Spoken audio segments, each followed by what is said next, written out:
ಯಾರ್ಯಾರು ಒಬ್ಬ ಮಂತ್ರಿ ಆದಂಥವ ಹೇಳೋ ಮಾತು, ರಿಪಬ್ಲಿಕ್ ದೂರದಾರ ಚೆಲುವರಾಜು ಸ್ಫೋಟಕ ಹೇಳಿಕೆ, ಎಷ್ಟು ಜನನ ಹಾಳು ಮಾಡಿದ್ದಾರೆ ಅನ್ನೋದು ಗೊತ್ತಾಗತ್ತೆ. ಆಮೇಲೆ ಆ ಬೈಟ್ ಒಮ್ಮೆ ಪ್ಲೇ ಮಾಡಿ ಯಾವ ರೀತಿ ಹೇಳಿದರು ಅಂತ ಅವ್ರು ಹೇಳ್ತಾರೆ. ನೀನು ಗೌಡನೇನೋ ಹೊಲೆಯನ ಮಾತನ್ನು ಕೇಳ್ಕೊಂಬಂದು ಯಾಕೋ ಹಿಂಗಾಡ್ತೀಯಾ ಅಂತ ಕೇಳ್ತಾರೆ. ಆಡಿಯೋ ಅಲ್ಲ, ಈಗ ಹೇಳಿದ್ರಲ್ಲ, ಈಗ ವಾಪಸ್ ಹೇಳಿದ್ರಲ್ಲ ಅವರ. ಯಾಕಂದರೆ ನನಗೇನು ಬೇಕಿತ್ತು ಅಂತಂದರೆ ಆ ಆಡಿಯೋ ಬಂದಿತ್ತಲ್ಲ, ಒರಿಜಿನಲ್ ಆಡಿಯೋ ಅಂತ ಹೇಳ್ತಾ ಇದ್ರಲ್ಲ, ಅದು ನಿಜಾನ ಸುಳ್ಳ ಅಂತ ಇತ್ತು. ಬೇಕಾಗಿತ್ತು ನನಗೆ ನಿಜಾನ ಸುಳ್ಳ ಅಂತ. ಅದು ನಿಜಾನ ಸುಳ್ಳ ಅಂತ ನೋಡಿ. ಯಾವ ರೀತಿ ಜಾತಿನಿಂದನೇ ಆರೋಪ, ನೀನು ಗೌಡನೇನೋ ಅಂತ ಕೇಳೋದು. ಅವನ ಹತ್ರ ಯಾರೋ ಅಂದರೆ ಆ ಭಾಷೆ ಬಳಸೋಂಗಿಲ್ಲ. ಆದರೆ ನಾನು ನಿಮಗೆ ಅದನ್ನು ಹೇಳಬೇಕಲ್ಲ. ಹೆಂಗೆ ಹೇಳ್ತಾರೆ ಅಂದರೆ ಹೊಲೆಯನ ಮಾತು ಕೇಳಿಕೊಂಡು, ಅದು ಜಾತಿನಿಂದನೇ ಅಟ್ರಾಸಿಟಿ ಕೇಸ್ ಹಾಕಿ ಜಡಿಬೇಕಿಂತವ್ರನ್ನ, ಯಾರೇ ಆಗಿರಲಿ ಸರ್. ಏನು ಜಾತಿಯಿಂದ ಏನಾಗಿದ್ದೀವಿ ನಾವು? ನಾನು ಪದೇ ಹೇಳ್ತಾ ಇರ್ತೀನಿ, ಮೂಗಿಲ್ಲೇ ಕೊಟ್ಟಿದ್ದಾರಲ್ವ, ಕಣ್ಣಿಲ್ಲೇ ಕೊಟ್ಟಿದ್ದಾರಲ್ವ. ಏನು ಬಲಶಾಲಿಗಳು ದುಡ್ಡಿದ್ರೆ ತಾಕತ್ತಿದ್ರೆ ನಿಮ್ಗೆ ನಡೆಯುತ್ತಾ? ಬಸವರಾಜ ಏನೋ ಅವನು ಚೆಲುವರಾಜು ಅಲ್ವಾ, ಅವ್ರ ಹತ್ರ ಕೇಳು, ನಿನ್ನ ಗೌಡ ಅಲ್ವೇನೋ? ನಿನ್ನ ಹೆಂಡತಿಯನ್ನು ಡ್ಯಾಶ್ ನನ್ನ ಹತ್ರಕ್ಕೆ, ನಿನ್ನ ಹೆಂಡತಿಯನ್ನು ಯಾರ್ಯಾರ ಜೊತೆ ಡ್ಯಾಶ್ ನನಗಂಗೆ ಮಾಡಿಸು ಡ್ಯಾಶ್ ಹೇಳಿದಂಥ ಮಾತು ಸರ್. ಆಮೇಲೆ ಇವ್ರುಗಳೆಲ್ಲ ಹೆಂಗೆ ಅಂದರೆ, ಅದೇ I am sorry to say this, ಆದರೆ ನನಗೆ ಅದನ್ನು ಪ್ರಕರಣತೆಯನ್ನು ಹೇಳಬೇಕಾಗಿದೆ. ನನಗೆ ಹೊಲೆಯನ ಮಾತನ್ನು ಕೇಳ್ಕೊಂಬಂದು ನನ್ನ ಮುಂದೆ ನಿಲ್ತಿಯಲ್ಲೋ ಅನ್ನೋ ರೀತಿಯಲ್ಲಿ ಕೇಳ್ತಾರೆ. ಹೆಂಗೆ ಹೇಳ್ತೀರಿ? ಯಾವ ಬಾಯಲ್ಲಿ ಹೇಳ್ತೀರಿ ನೀವು? ಸಂವಿಧಾನ ಪಾಲಕರ ನೀವೆಲ್ಲ? ಜಾತಿನಿಂದನೇ ಅಲ್ವಾ ಅದು? ಹಾಕಿ ಒಳಗೆ ಏನಾಗುತ್ತೆ ನೋಡೇ ಬಿಡೋಣ. ಆ ಧ್ವನಿ ಮತ್ತೊಮ್ಮೆ ಕೇಳಿಸ್ಕೊಳ್ಳಿ. ಕೊಡ್ತೇನೆ ಕಾಸು, ಈ ಕಡೆ ಕಾಸು ಕೊಡ್ತೀನಿ. ಸಾಮಾನು ಕೊಡ್ತೀನಿ. ಅಡ್ಡ ಇಟ್ಬಿಡ್ತಾನೆ ಕೊಡ್ಬೇಕಾ? ಅಥವಾ ನೀನು ನನ್ನ ಮನೆಯವ್ರು ಸಾಮಾನು ಕೊಡ್ತೀನಿ. ಅಲ್ಲೋ ಸಾಮಾನು ಕೊಡ್ತೀನಿ. ಏನು ಗೌಡ ತಾನೆ? ಹೌದಾ? ಸಾಮಾನು ಕೊಡ್ತೀನಿ. ಅಲ್ಲೋ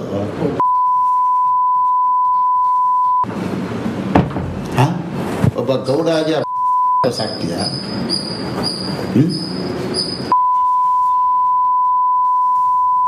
ಹೌದಾ?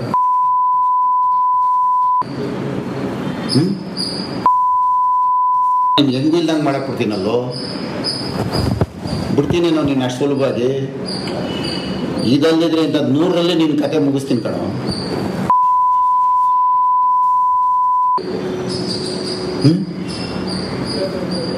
5 ವರ್ಷ ನೀನು ನಮ್ಮನ್ನು ಯಾಕೋ ತಪ್ಪಿಸ್ಕೊಂಡು ಸುತ್ತೀಯ? ಮಾತಾಡಿ ಅದನ್ನು ತಂದ್ಕೊಡು. ಸಾಮಾನು ಕೊಡ್ತೀನಿ. ತಿಂತಾಟೆ ಲೇತ್ಬಿಟ್ಟು ಬೈಬಿಡ ದಯವಿಟ್ಟು. ತಿಂತಾಟೆ ಲೇತ್ಬಿಟ್ಟೋಯ್ತಾನೋ? ಸಾಮಾನು ಕೊಡ್ತೀನಿ. ಬರೀ ದುಡ್ಡೆಲ್ಲ ಇಲ್ಲ, ನಾನು ದುಡ್ಡು ಸಾಮಾನು ಕೊಡ್ತೀನಿ. ಅರ್ಥ ಆಯ್ತಾ? ಆಯ್ತು.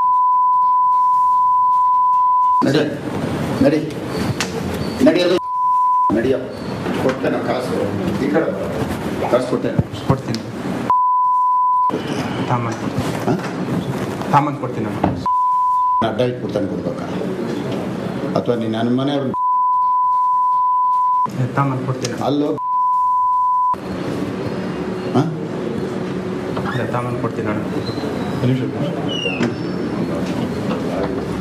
ಏನು ಗೌಡ ತಾನೆ? ಹೌದಾ? ಸಾಮಾನು ಕೊಡ್ತೀನಿ. ಅಲ್ಲೋ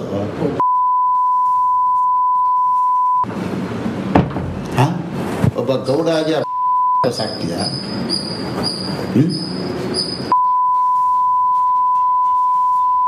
ಹೌದಾ?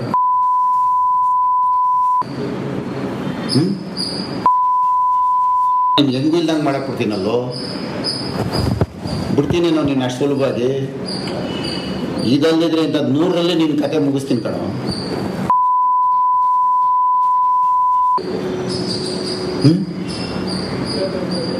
5 ವರ್ಷ ನೀನು ನಮ್ಮನ್ನು ಯಾಕೋ ತಪ್ಪಿಸ್ಕೊಂಡು ಸುತ್ತೀಯ? ಮಾತಾಡಿ ಅದನ್ನು ತಂದ್ಕೊಡು. ಸಾಮಾನು ಕೊಡ್ತೀನಿ.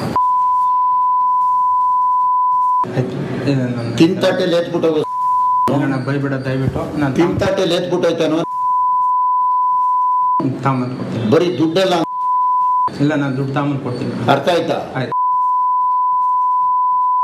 ನಡಿ ನಡಿ ನಡಿಯೋದು ನಡಿಯ ಕೊಡ್ತೇನೆ ಕಾಸು. ಈ ಕಡೆ ಕಾಸು ಕೊಡ್ತೇನೆ. ಕೊಡ್ತೀನಿ. ತಾಂಬಂದು ಹಾಂ ತಾಂಬಂದು ಕೊಡ್ತೀನಿ ನಾನು.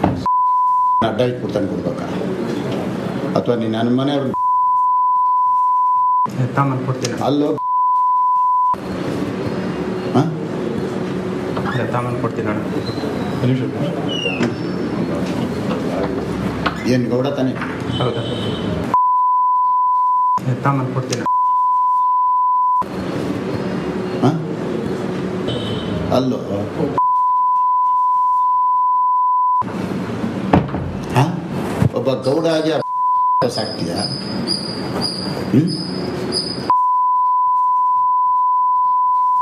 ಹೌದಾ ಹ್ಞೂ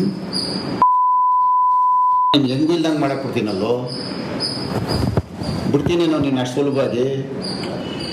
ಇದಲ್ಲದಿದ್ರೆ ಇಂಥದ್ದು 100ರಲ್ಲಿ ನಿನ್ನ ಕತೆ ಮುಗಿಸ್ತೀನಿ ಕಣೋ.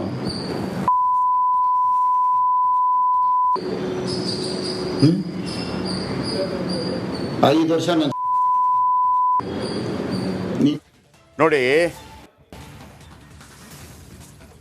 ನೋಡಿ ಚೆಲುವರಾಜು ಅವರು ದೂರುದಾರ ಪ್ಲಸ್ ಗುತ್ತಿಗೆದಾರ. ಹೌದು. 30 ಲಕ್ಷ ಏನೋ ಇವ್ರು ಕೊಡಬೇಕು. ಯಾರಿಗೆ? ಮುನಿರತ್ನ ಅವ್ರು ಕೊಡಬೇಕು. ಕರೀತಾರೆ ಮೀಟಿಂಗ್ಗೆ. ಕರೆದು ಬಿಟ್ಟು ಈ ಥರ ಅವ್ಯಾಚ್ಯ ಶಬ್ದಗಳಿಂದ ಬೈತಾರೆ. ನೀನು ಒಕ್ಕಲಿಗಲ್ವೇನೋ, ಒಲೆಯನ ಮಾತು ಕೇಳ್ಕೊಂಡು ಇಲ್ಲಿ ಬರ್ತೀಯನೋ. ಅವ್ರ ನೋವು ಇವತ್ತು ಅಯ್ಯಪ್ಪನಿಗೆ ಅರ್ಥ ಆಗುತ್ತೆ ಸರ್. ತಾವು ಮುಖ್ಯಮಂತ್ರಿಗಳನ್ನ ಭೇಟಿಯಾದಾಗ ಮುಖ್ಯಮಂತ್ರಿಗಳು ತಮಗೆ ಏನು ಭರವಸೆ ಕೊಟ್ಟಿದ್ರು, ತಮಗೆ ನ್ಯಾಯ ಕೊಡ್ತೀನಿ ಅಂತ ಏನು ಹೇಳಿದ್ರು ಮುಖ್ಯಮಂತ್ರಿಗಳು? ನಿನಗೆ ನ್ಯಾಯ ಕೊಡ್ತೀನಿ, ನಿನಗೆ ರಕ್ಷಣೆ ಕೊಡ್ತೀನಿ ಅಂತ ಮುಖ್ಯಮಂತ್ರಿ ಸಾಹೇಬರು ಹೇಳಿದ್ರು ಸರ್. ಅವರು ಕರ್ನಾಟಕ ಬಿಟ್ಟು ಬೇರೆ ರಾಜ್ಯ ಬಿಟ್ಟು ಬೇರೆ ರಾಜ್ಯಕ್ಕೆ ಪಲಾಯನ ಮಾಡ್ತಿದ್ರಂತೆ. ಆಗ ಅವ್ರನ್ನ ಬಂಧನ ಮಾಡಿದ್ರಂತೆ. ಈ ಸುಳಿವು ತಮಗಿತ್ತ? ಇಲ್ಲ ಸರ್, ನನಗೆ ಗೊತ್ತಿಲ್ಲ ಸರ್. ಈ ಸುಳಿವು ನನಗೆ ಗೊತ್ತಿಲ್ಲ ಸರ್. ಇದು ಗೊತ್ತಿಲ್ಲ ಸರ್. ಲಾಸ್ಟ್ ಕಾನ್ವರ್ಸೇಷನ್ ನಿಮ್ದು ಮತ್ತು ಮುನಿರತ್ನ ಅವರದ್ದು ಯಾವಾಗ ಆಗಿದ್ದು ಚೆಲುವರಾಜ್ ಅವರೇ? ಲಾಸ್ಟ್ ಕಾಂಬಿನೇಷನ್ 8ನೇ ತಿಂಗಳು 9ನೇ ತಾರೀಕು 17ನೇ ತಾರೀಕಿನವರೆಗೂ ಅವರು ನನ್ನ ಹತ್ರ ದುಡ್ಡು ಇಸ್ಕೊಳ್ಳೋಕೆ ಟಚ್ಚಲ್ಲೇ ಇದ್ರು ಸರ್. ಕರೆಕ್ಟ್. ಓಕೆ ಚೆಲುವರಾಜು ಅವರೇ, ಇಡೀ ಈ ಪ್ರಕರಣ ತಮಗೆ ಬೆದರಿಕೆ ಹಾಕಿದ್ದು, ನಿಂದನೆ ಮಾಡಿದ್ದು, ಮತ್ತೊಂದು ಮಗದೊಂದು ಯಾವಾಗಿಂದ ಶುರುವಾಯಿತು, ಹೇಗೆ ನಡೀತು, ಇಡೀ ಪ್ರಕರಣವನ್ನ ಸಂಕ್ಷಿಪ್ತವಾಗಿ ವಿವರಿಸಬಹುದಾ ಚೆಲುವರಾಜು ಅವರೇ? ಖಂಡಿತವಾಗ್ಲೂ ನನಗೆ ಟೈಮ್ ಕೊಟ್ರೆ ನಾನು ಇಲ್ಲಿ ಬಯಲಿ ಕಾವಲೋಟ್ ಪೊಲೀಸ್ ಸ್ಟೇಷನ್ ಅಲ್ಲಿ ಮಾಜರು ಎಲ್ಲ ಒಂದ್ ಸ್ವಲ್ಪ ಸೈನ್ ಎಲ್ಲ ಆಗ್ತಾ ಇದ್ದೀನಿ ಸರ್. ನನಗೆ ಒಂದು ಅರ್ಧ ಗಂಟೆ ನನಗೆ ಟೈಮ್ ಬೇಕು. ನೀವು ಟೈಮ್ ಕೊಟ್ರೆ ನನಗೊಂದಿನ ನಾನು ನಿಮ್ಮ ಟಿವಿ ಒಂದು 2 ನಿಮಿಷದಲ್ಲಿ ಹೇಳ್ಬಿಡಿ ಸಾಕು. 2 ನಿಮಿಷದಲ್ಲಿ ಪ್ಲೀಸ್ ಸರ್. 2 ನಿಮಿಷ. ಏನಾಯ್ತು? ಯಾವಾಗಿಂದ ಯಾವಾಗ ಹೋದ್ರಿ ನೀವು? ಸರ್ 2021ರಲ್ಲಿ ಆಗಿದ್ದು ಸರ್. ಓಕೆ. ಅಲ್ಲ, ಆಡಿಯೋ ನಿಮ್ಗೆ ಬೈತಾರಲ್ಲ, ಬಾಯಿಗೆ ಬಂದಂಗೆ ಬೈತಾರಲ್ಲ, ನಮ್ಮ ಜಾತಿನಿಂದನೇ ಮಾಡ್ತಾರೆ, ನಿಮ್ಮ ಹೆಂಡತಿ ಬಗ್ಗೆ ಮಾತಾಡ್ತಾರೆ, ಅದು 2023 ಮೇ 18ನೇ ತಾರೀಕು ಸರ್. ಓಕೆ. ಏನಾಗಿತ್ತು ಅದು? ಅವತ್ತು ನೀವೇನು ದುಡ್ಡು ಕೊಡ್ತೀನಿ 15 ಲಕ್ಷ ಕೊಡ್ತೀನಿ ಅಂತ ಹೋಗಿರ್ತೀರಿ, ಏನಾಯ್ತು ಅಲ್ಲಿ? 15 ಲಕ್ಷ ಕೊಡಕ್ಕೆ ಹೋಗಿರ್ಲಿಲ್ಲ ಸರ್. ಅವರು ಮೀಟಿಂಗ್ ಇದೆ ಅಂದ್ಬಿಟ್ಟು ಘನತ್ಯಾಜ್ಯ ಮೀಟಿಂಗ್ ಕರ್ಸ್ಕೊಂಡಿದ್ದೆ ಸರ್. ಹಾಂ ಹಾಂ. ಯಾವ ಜಾಗ? ಅವ್ರ office, home office sir. Okay. ಏನಾಯ್ತು? ಹೋದ್ರಿ ನೀವು, ಏನಾಯ್ತು ಸರ್? ಹೋದಾಗ ಬೈದ್ರು ಸರ್ ನನಗೆ. ನಿನ್ನ ಅವಶ್ಯ ಶಬ್ದಗಳಿಂದ ಬೈದ್ರು. ನಿನ್ನ ಹೆಂಡತಿ ಕೊಡೋ ಅಂತ ಅಂದ್ರು, ನಿಮ್ಮ ಅಮ್ಮನ ತಂದು ಮಲಗಿಸಿದ್ಮೇಲೆ ದುಡ್ಡು ಕೊಡ್ತೇನೋ ಅಂತ ಅಂದ್ರು. ನೀನು ಯಾವ ಜಾತಿನ ಗೌಡನೋ ಅಂತ ಅಂದ್ರು. ನೀನು ಆ ಒಲಿನ ಮಾತು ಕಟ್ಕೊಂಡು ಯಾಕೋ ನನಗೆ ದುಡ್ಡು ಕೊಡ್ತಾ ಇಲ್ಲ ಅಂತ ಎಲ್ಲ ಇದ್ರ ರೀತಿನಲ್ಲೆಲ್ಲ ಬೈದ್ರು ಸರ್. ನಾನು ಹೀನಾಮಾನವಾಗಿ ಬೈದಿ ನನ್ನ ಹೆಂಡತಿ ಮಕ್ಕಳನ್ನೆಲ್ಲ ಕೇಳಿದ್ರು ಸರ್ ಅವರು.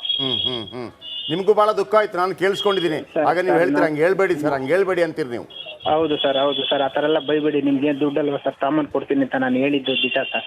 ಬೇರೆಯವ್ರ ಹತ್ರ ಮಲಗಿಸಿ ಹಿಂಗೆಲ್ಲ ಹೇಳಿದ್ರಲ್ವಾ? ಹೌದು ಸರ್, ಹೌದು ಸರ್, ಹೌದು ಸರ್. ಸರ್ ಅದು ಒಂದು ಕಡೆ. ಆಮೇಲೆ ನಿಮ್ಮ ಜಾತಿ ವಿಚಾರವಾಗಿ 2 ಕಡೆ. ನೀನೇನು ಗೌಡನ ಒಕ್ಕಲಿಗನಂತಾನೆ ಕೇಳ್ತಾರೆ. ಹೌದು ಸರ್, ಒಕ್ಕಲಿಗೆ ಸರ್. ಒಂದು 10 ನಿಮಿಷ ನಾನು ಮಾಡ್ತೀನಿ sir. Okay, thank you Cheluvaraju ಅವರೇ. ನೋಡಿ ವೀಕ್ಷಕರೇ, ಮತ್ತೊಮ್ಮೆ ಇದು ಅವರು ಹೇಳಿದಂಥ ಮಾತನ್ನು ನಾನೀಗ ಹೇಳ್ತಾ ಇರೋದು. ಅವರು ಹೇಳಿದ ಮಾತನ್ನು ಹೇಳ್ತಾ ಇರೋದು. ನೀನೇನು ಒಕ್ಕಲಿಗನೇನೋ ಡ್ಯಾಶ್ ಆ ಜಾತಿ ನಾವು ಆ ಥರ ಹೇಳುವಂಗಿಲ್ಲ. ಆದರೆ ಎಷ್ಟು ಜಾತಿನಿಂದನೇ ಮಾಡ್ತಾರೆ ಅಂತ ಯಾರ್ಯಾರ ಏನೋ ಛೇ ವೆರಿ ಸಾರಿ, ನಾವು ಅದನ್ನು ಮಾತಾಡೋಂಗಿಲ್ಲ. ಆದರೆ ನಿಮಗೆ ಹೇಳಬೇಕಲ್ಲ, ಮೆಂಟಲಿ ಕುಗ್ಗಿಸೋದು ಅಂದರೆ ಏನೋ